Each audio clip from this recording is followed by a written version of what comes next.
Сиз кабардарсызбы Миңкуштагы кулап аткан КАМАЗ боюнча? Ооба, кабардарбыз. Анын ичинде эмне бар? Уран калдыктары бар.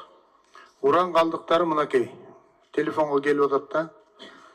Сууга кулап атпайбы? Сууга кулап атат. Кабарыңыз бар да. Буларга кандай чара көрүп атасыңар? Орто Азияга биз эртең кедергибиз тийип калбайбы ушунун негизинде? Бүгүнкү күндө ал боюнча ошо 1-июнда болгон мына биздин кызмат бар, служба экологическо-технического надзора.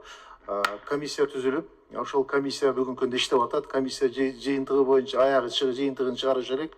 15 күндүк убакыт менен иштеп атышат. Бүгүн мына 10 күндөй болуп калды.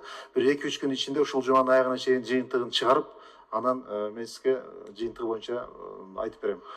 Ошол жыйынтыгы чыкканга чейин көзөмөлгө алыныш керек. Миңкушта мына өзүңүз айтып атасыз, уран ташылып атат, туурабы?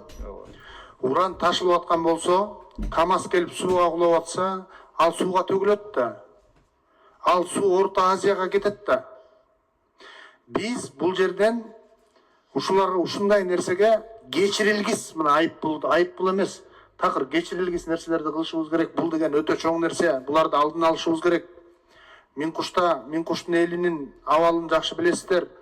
Алардын жанагындай абалга туш келген, аз келгенсип, эми дүйнөнү булгап алсак, анда биз өтө жакшы мамлекет болбой калабыз да.